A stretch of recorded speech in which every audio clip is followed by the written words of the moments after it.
Hello, I'm Ed Parco. I'm here with Amy T. Meyer, my co-host of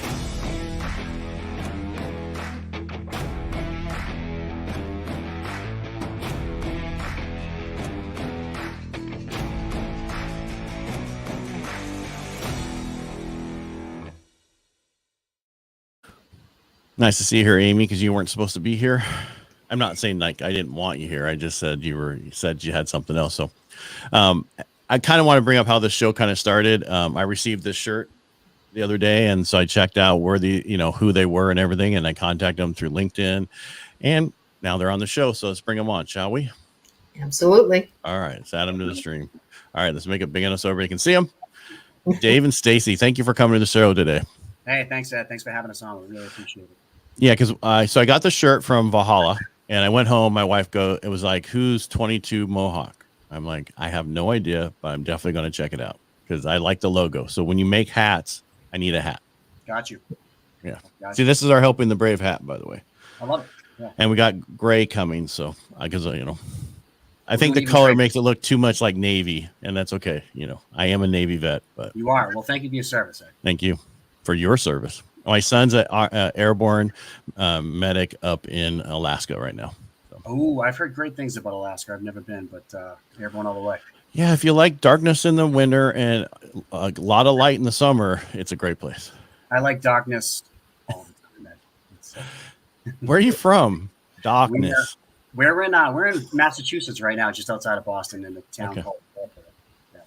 All right, Amy, did you want to say anything before we get into their whole story? No, just welcome. And so I'm understanding you served in the Army?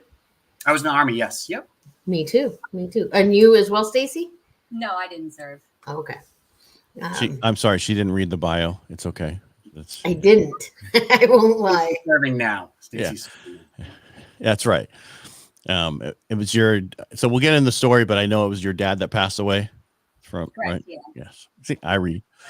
All right. So before we get in how you started 22 Mohawk, I kind of tell your story, Dave, how you were in the Army. How long were you in? Yeah. So I joined the Army in 2001. A good story behind that is I was literally at Fort Benning, Georgia, 30th AG, getting my military photo ID taken. I had jeans on and a BDU top when the first plane hit the World Trade Center. So I hadn't even had dog tags or any training issued, and they were like, "You're going to war." So it was perfect. Couldn't have been any more perfect timing for that. You're definitely an Army guy. Yeah. We Navy guys like hide in the ship or other places. I was a corpsman, so I was stationed with the Marines at Camp Pendleton. Yeah. It's a little different of a beast there, Ed. Yeah. Yep. And then, so you served how long? Just under 16 years I served. I was in, some various light infantry units. I deployed with the 10th Mountain, was in the 82nd. The last place I was at was in Special Warfare Course and School at Fort Bragg when I hurt my back. Okay. And then we'll get it. And then Stacy, you come from a veteran family? My dad served in the Coast Guard. Okay. We'll count that. That's awesome. All right, it's one of those military things. So. I get it. Don't worry, I get it. All right, so let's get into your whole 22 Mohawk, how that got started, what you're doing, because I've seen a lot of the stuff online, what you're doing. I don't know your full story, so either one of you can take it off and tell us your story. Yeah, so I got out of the Army in 2016, went right to college, finished up my degree in finance, had a plan. I knew I wanted to get a degree in finance and go into wealth management. I did that. And then in January of, 2020, I found out that 3 friends had died by suicide in 1 month. So it was, 3 people who were from the same unit died by suicide. And I thought about it and I realized I reached out to a bunch of people and they were saying how many people were dying by suicide, every day. So the number 22, right? Everybody knows the number 22, high average of vets that take their own lives. But I found myself in a position at work where I could actually give back. So just like the ice bucket challenge, everybody gets on a video and dumps ice on their head for ALS. I was trying to think of something that I could do that would, bring awareness, get attention really to the topic. And so I was like, hey, what a better way than, put a mohawk on my head, shave a mohawk in, and post on social media and say, hey, if I get 22 people to post a mohawk on social media and hashtag 22Mohawks, I'll donate, $100 per mohawk to a larger organization, which was going to be Mission 22. I vowed to donate $2,200 to Mission 22. And, I think we got like 50 mohawks in the week. It was crazy. There were kids doing it. Girls were doing it. Stacy did it. It was really cool. So sure enough, I had to donate a couple grand. I had to ante up there and paid Mission 22. But essentially after that, I'm like, what, this could be something like that. We got that much, attention at first. So I went on to create another event, a tandem parachute event in Pepperell, Massachusetts. And, it was by lottery. So, you sign up. I went on social media. I said, hey, let's, if you're a veteran, you want to jump out of planes to recreate the adrenaline rush that you would have when you were serving. I'll pick 10 vets, submit your name, and then 2 weeks before the event, I'll draw the name. So we ended up getting like 20 names for that. And it was a huge hit, and people connected there, got numbers, and it started kind of like a little bit of a community. So I just decided to, start a website. And I was thinking of services that I could give to people, like what do veterans need, right? So you hear about, PTS and disabilities and service dogs, and the VA, it takes 2 to 3 years to get a service dog, and it's a lot of money. It's like 25 grand or something per dog. But not everybody needs a service dog. People just, a lot of vets are lonely and they just need a companion, right? So I was like, hey, we'll do service dogs, we'll do parachuting, and we'll do race car driving, right? So I'm sorry, emotional support dogs. We don't do service dogs. But so I put that on the website. Hey, we do these things. We do emotional support animals. And within 24 hours, I got a call from a veteran saying that, he couldn't make it through another winter. He was alone. He needed an animal. Could we help him? And I hadn't even put a full business plan together. I was like, shoot, how am I going to get a dog? Like, how am I going to do this? So I literally drove to the local shelter, bought a dog, drove it to his house. And me and Stacy both went, and we drove it to his house, and we dropped it off. And it was life-changing for Mike. His name's Mike McGee. He's actually on our team now. He's one of our directors of operations down in Cape Cod. He was so moved by it and touched by it that we could do something like that he created a motorcycle ride that happened this summer that brought in, over 300 riders. And so it was almost contagious, just that one act that, we gave a dog to somebody, and it changed his life. So now I think we got our 22nd dog scheduled since we've been doing this since September. I think I skipped a few details, but we'll go back. Are you on camera a lot? Well, when I, look at myself on my own phone. I was just kidding. People think it's so easy to talk and all this stuff. And you get on your world and you're talking about other stuff and you forget certain things. And that's why we're here. Yep, so don't worry about it. I never saw that picture of Stacy with a mohawk. Oh, it's up there. We'll get it posted again. Oh, it's a beauty. I was actually going to post it yesterday because we're doing this new thing where we're bringing in 22 people. We're going to do a commercial and have everybody do mohawks. So we're going to post her up to get more people to do it. We only need 6 more names, and then it's going to kick off. And I would say I'd do it, but there's not much hair left up there. So understood. I'd have to go get a piece to put on there. That works too. Yeah. Amy. Well, no. She tells me all the time I cut her off, so that's why I try to be nice and ask her if she needs to say something. No, I have lots of questions, but I'm going to let you start, Ed, since they're your guests. There are guests. Anyway. Yeah. Well, I actually want to hear from Stacy. How did you get involved, Stacy? So Dave and I actually went to high school. We graduated together in high school. So we've just always stayed in contact, been friends throughout the years. Even when he was deployed, we'd message and talk about meeting up. And when he did the Mohawk Challenge, I was like, oh, well, because my father served, like as I had said, in the Coast Guard, and he committed suicide in 2009. And so when Dave did that, I was like, oh, I'll totally do this. So I think, was I one of the only girls that did it? I'm not sure. Yeah, there was 3 girls. I had really short hair to begin with. And so I made it a little shorter, and then I spiked it up. And so I did that. And then, we just connected through that. And then I've just been running with him ever since. Amy, go ahead, ask questions. All right. So you went from, do you still donate to other organizations, or are you doing sort of your own thing more now? Yeah, so it's our own thing now. So we take the money that comes in and we fund our programs.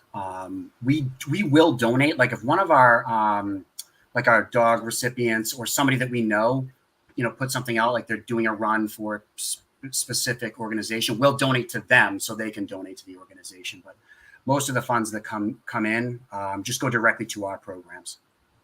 Okay, very good. Then I do have one other question. Do you use just rescue dogs for your therapy dogs, or are you working now with breeders? Right now, it's just therapy dogs. We essentially, Charlie Young and Patrick Martin of Professional Canine Services are our partners, and they're retired Marines and police officers, canine police officers.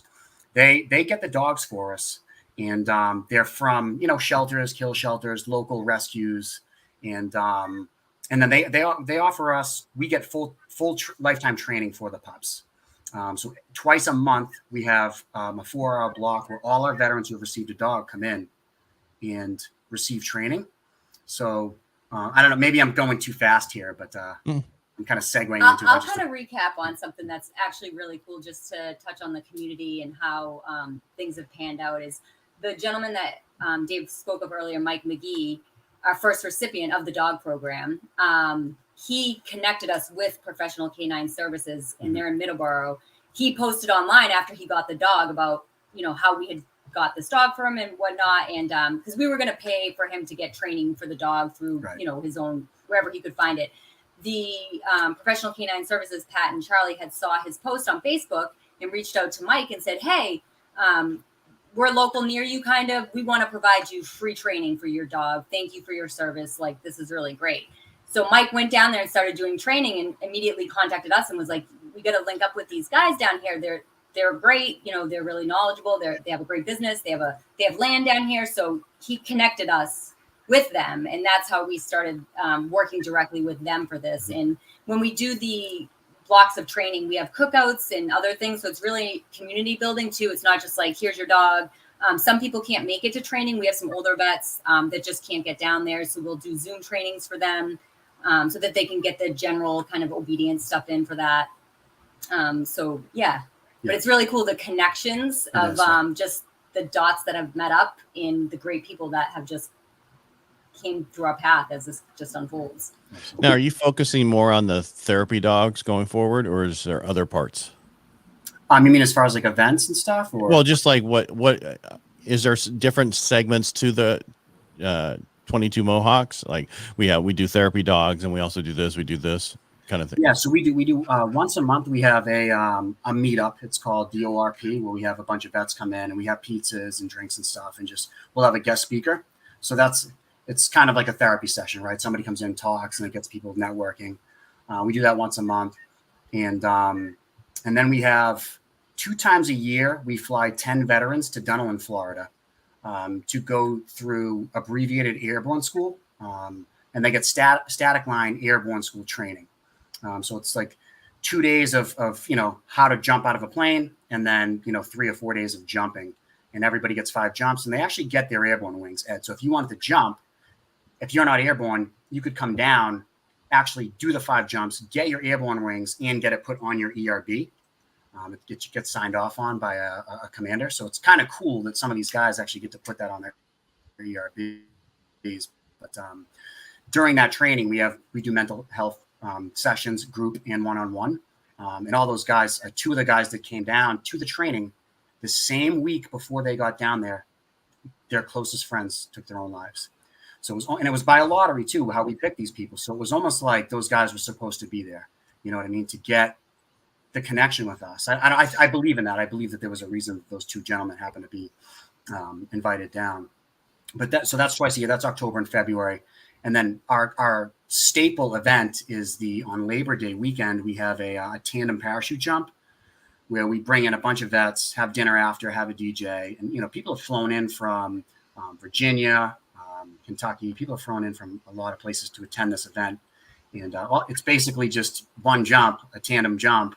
And then you just get to meet all these great veterans that have amazing stories. I mean, I can tell you how many times that a veteran has come up to me at one of these events and said, I've never told anyone this story, and then just goes into this deep story about like PTSD or just something very traumatic that they just feel comfortable talking to us about, and I think it turns into, veteran suicide awareness, turns from veteran suicide awareness into veteran suicide prevention, because now we're actually talking about things that we haven't talked about.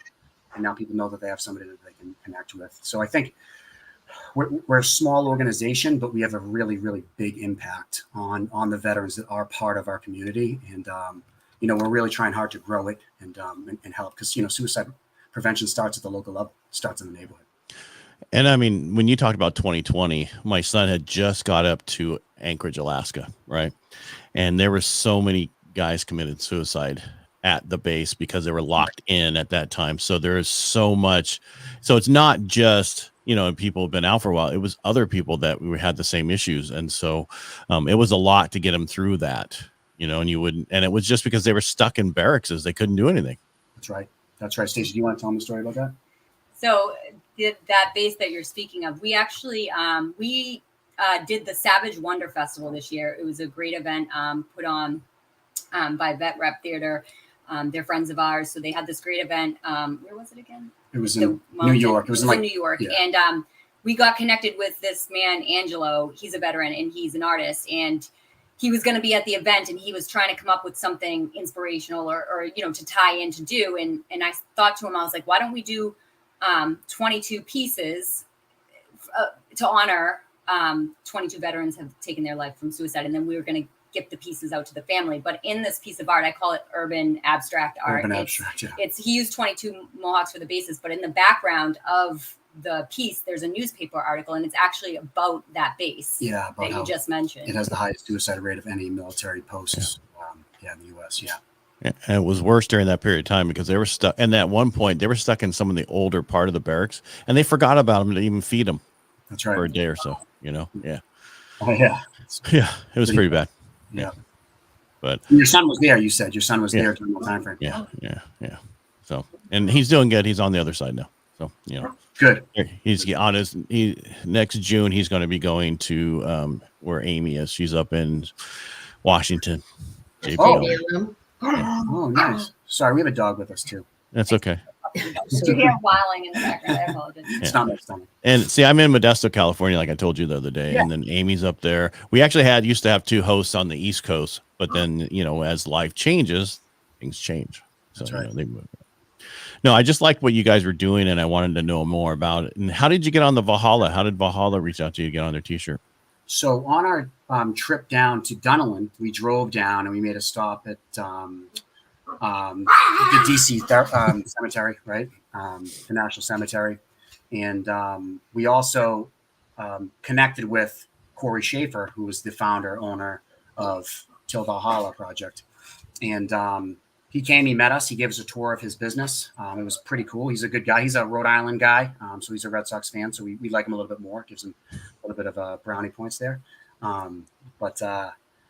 We met him and we gave him one of our T-shirts, right? And he was laughing at the design and stuff, but that's all right. And then, later on, time went by and he called me on the phone to just discuss some stuff. And then he was like, you know what? He's like, I really like your program. I'm glad I called you to talk about what the program actually is. Can I donate a dog to the next vet? And I'm like, yeah, we actually have a dog coming up very soon that we have to hand off. So he donated us the funds to pay for this dog. And a certificate saying that, hey, thanks for donating dog and for the dog. And then he called me again after that. He's like, hey, I want to support you even more. He's like, I have a membership style of business and I want to do shirts for you. And he did. That's all she wrote. He did 6,000 of those shirts for us, sent them out to all his members. And it was absolutely amazing. It was just that connection, and having him do that for us is like, if people see a business, they see a name, they're like, oh, that's cool. But there's human beings behind the business actually making that stuff run. And when you hear that person's story, because he has a pretty intense story too on how he started this business, it just resonates with you a little bit better. Not many people get to see that. So we were fortunate enough to meet Corey and his wife and his staff, and we just connected. So I don't know if it's the Red Sox thing that made us connect, but I'm sure that helped. That's all right. I'm not a baseball fan, so it doesn't matter. I'm only a football fan. So. Gotcha. Yeah. Who do you like? Broncos. Oh, Denver. Okay. And being I lived in Colorado when I was a kid. So, okay. Yeah. All right. been that, ever since I was born, getting Sure. Bronco fan. Yeah. So Yep, my I wife was- became I was one there. when Manning went there. I was like, really? Man, yeah. Makes sense. Followed him. Yeah. I'm a Brady guy myself. But Yeah. Well, he's really good at what he does. he is. Yeah. Definitely is. I'm Seahawks. That's okay. We Of course you are. Of course yeah. you are. And thank you for your donation to the Broncos. Yeah. All right. So so how much is doing a therapy dog? So it's What's the cost? not the 25,000, hopefully. Nope. So it's 2,500 to Nice. do an emotional support animal, and that includes the first months of food and regular stuff like a leash, like a bag of stuff, a bowl for food, some toys. So it gets you through that, and it includes lifetime training. So it's a very low costing, service, right? Because it's $2,500 and they get lifetime training forever. So it's almost like therapy. They're paying for therapy as well, because meeting up every, twice a month is a big deal, And we cover the cost. Yeah, we That's cover the just- cost. yeah. Yeah, we cover So the it's cost. free for the veterans. That's right. No, though she was asking this to see how much it would be if we wanted to donate. If somebody wanted to buy a dog for somebody like you just had, what would that cost them to do that? Right.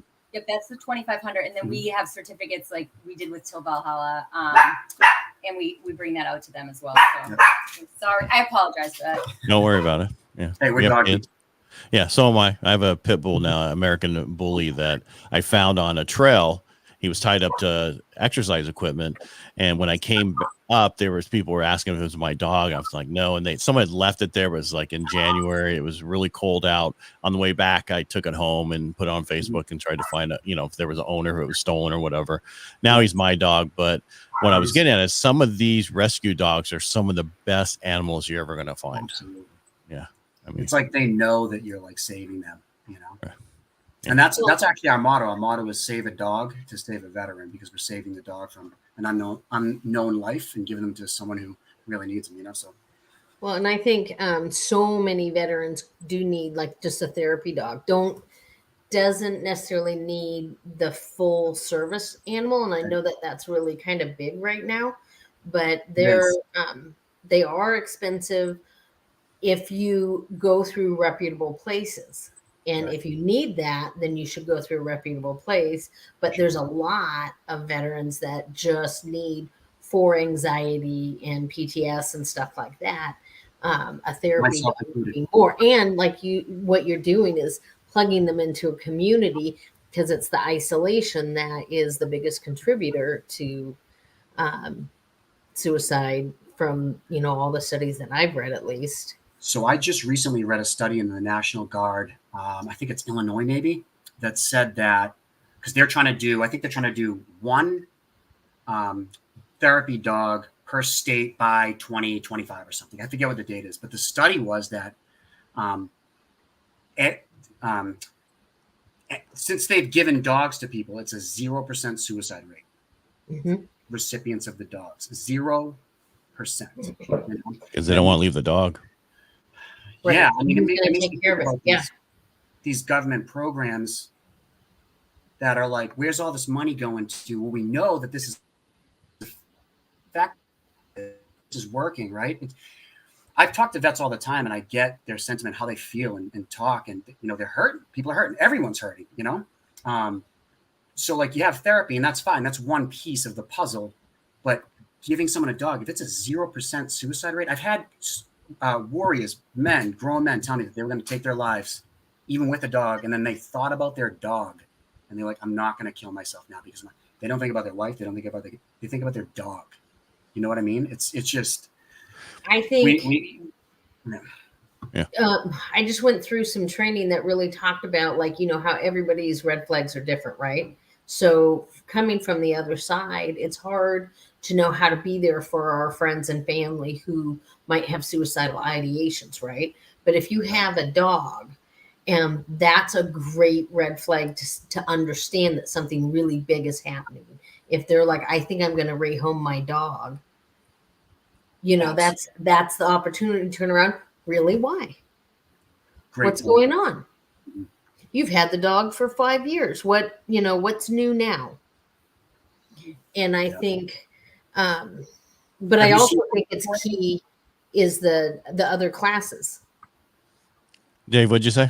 We're getting here. I was asking Amy, have you seen that happen before? Someone wanting to give away their dog for just some random reason? I've seen it happen once, and it was somebody who was having suicidal ideations, and it was big enough to where we could come around them. Okay. And so, and he was a dog handler in the Army. I mean, that's great information. I appreciate you sharing that. Yeah, that makes a lot of sense. Yeah. She works for Travis Manion Foundation, by the way. Okay. Yeah. Absolutely. You're familiar? It's a good connection. Yes. It's a good connection for you guys. Yeah. Thank you. Yeah. Appreciate that. Yeah. But I think, and I think we all have to participate in making things better. And so even, the differences doing your own programs versus supporting another program, all of that is fine because you guys are doing a good thing and helping other people. And so, so thank you for all that you do. That's really cool. Yeah, because the community part that you're doing is huge. I mean, the reason we started helping the Brave was there's so many silos out there for vets that they don't understand how to get to different nonprofits to help them.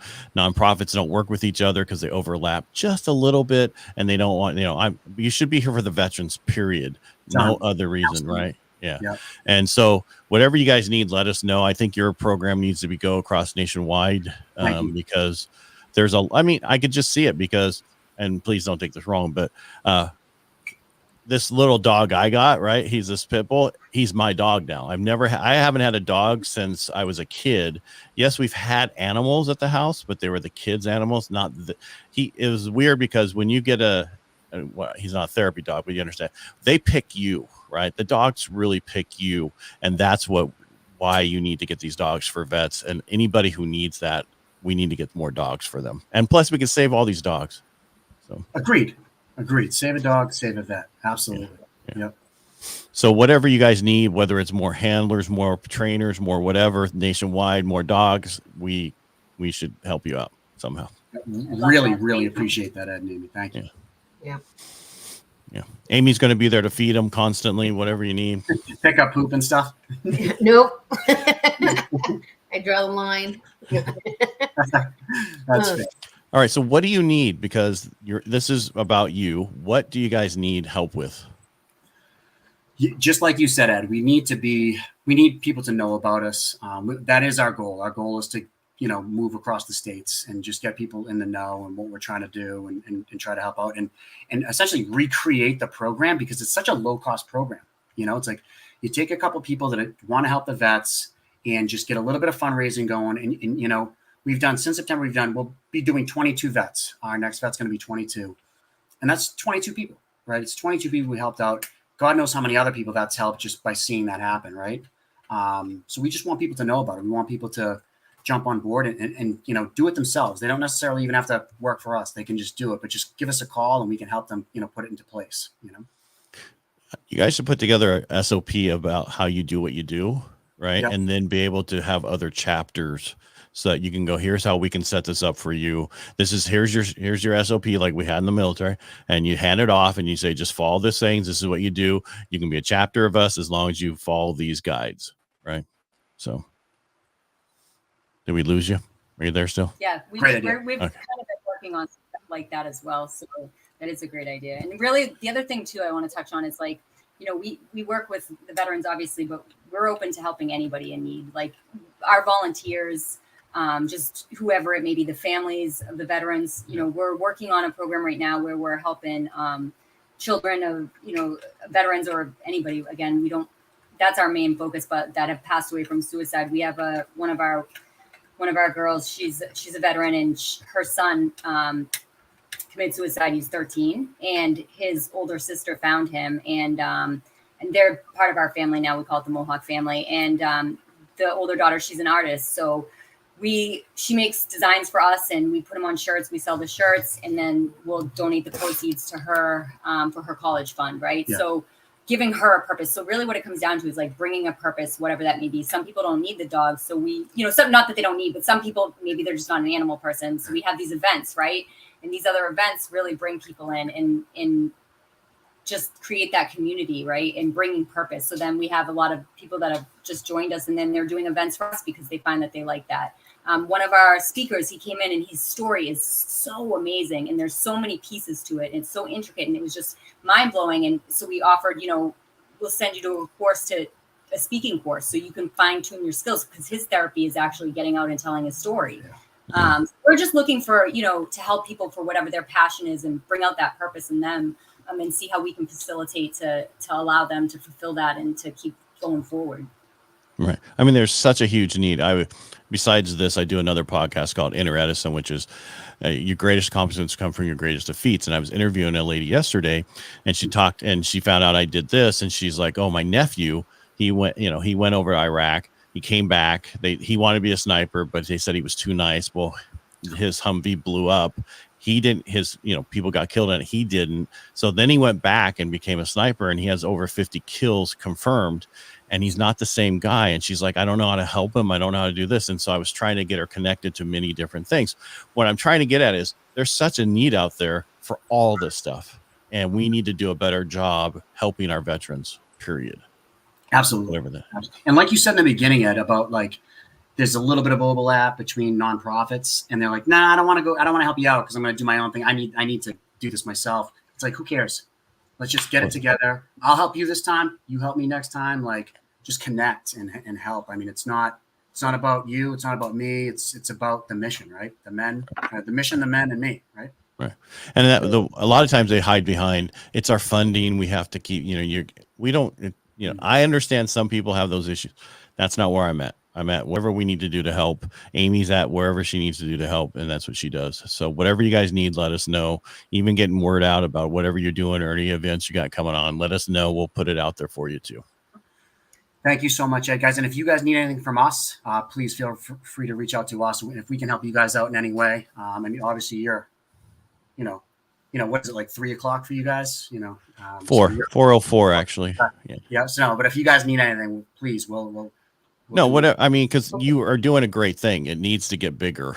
And I know you're still going, "Man, I can't believe this has gone the way it's gone," right? This is how that works, right? When you first start something, you're like, "Wow, I didn't realize it was going to go like this." And you're being pushed. And I understand you want to control and make sure things happen, and you don't want to go too fast so that it doesn't work out right. But there is such a need, and we could save not so many veterans and so many dogs and so many people. I guess if somebody wanted a cat, we could give a cat, but not really. We've been called on that. We just got a call. Let me tell you, we're working on it now, and I really didn't realize how difficult it would be. Not that it's difficult, but like getting a cat in the process is so funny. Yeah. I was going to say, my event on Sunday is called, or that TMF is supporting, is called Unleashed, and it helps a non-kill animal shelter, which is a nonprofit put on by an Army veteran, Brian Nelson. I'll connect you to, because he might already have some of the basics that would be able to, like, if you guys meshed, he might be able to create a chapter out here. That'd be amazing. He was on our last show, right? That Brian, that guy. Yep. Yeah. Yep. Awesome. Yes, I'd love to connect with him. And he does, and we do this big stadium bowl run. That's like 1,600 stairs or whatever crazy number. It's horrible. But it would be fun to connect you guys just to see. Who knows? What'd you say? Yeah, no, I'm absolutely. I said, sounds like a good time. All the stairs. Yeah. Right. Yeah. Actually, I'm more interested in the jumping out airplanes. So me too. That sounds really cool. A lot of fun. Yeah. It's a lot of fun. Yeah. Yeah. Yeah. Well, I mean, I was only in the helicopters with Marines. We landed those. I didn't jump out of this. So what you're saying is you're coming in October, Ed, to Florida? Yeah. Is that what's going on? Next Florida, not this October. I can't do this October. I'm already booked out this October. February it is. We'll put you on. Yeah. Okay. Is it February? It's February. Yep. Oh, and it's where? And it's in Florida, right? It's in Denellen, Florida. It's on the east Well, no, coast. it's just February is a good time to go. October's not. It was Right? beautiful. Beautiful. Yeah. February That's is a great that's time like to go on Georgia back. when I had to go to Georgia for my son's airborne jumping and stuff like that. Yeah, that was, God, I miss Georgia. yeah. And then he was in what was the one not North Carolina, South Carolina, Yeah, Jacksonville. Jackson. Yeah, that was where you, Jackson. yeah. Jackson. Yeah. That was horrible when we Really? were there. I've never seen so much. I know fog from being where I am in California, but that's usually when it's cold. I'm not used to seeing fog when it's so humid and heat and 90 degrees out and there's fog rolling in because it's so I humid. know. Yeah. I know. Yeah, I've All never right, been. You're lucky. Anything else you want to add before we go? Hey, for your listeners or viewers, they can check out our website and kind of see what the events are coming up if they want to sign up. The ones in Florida is essentially covered too, so it doesn't matter what state you live in. You can just jump on a flight and come down and spend a week with us. So yeah, just check out our website. All right, Amy, anything you want to add before we go? I see you're muted over there. No, I'm good to go. But thank you for your service and thank you for coming on today. Yeah, thanks for Thank you. sharing. Stacy, anything? I wanted to say thank you for having us on. We're grateful for the opportunity to meet you guys and have a quick chat, and we really appreciate you helping support us. Yeah, seriously, thank you. We want to help, and it's weird because we've reached out in the past to other places and, we're here to help. We just want to get that information out for vets. That's all we care about. So, I love it. Yeah, thank you so much, guys. all right, no problem. Stay right there. All right, everybody, if you like, of course, I know you like what we do here. So all I say is just follow and spread the word. All right. And thanks for watching, and we'll talk to you next week.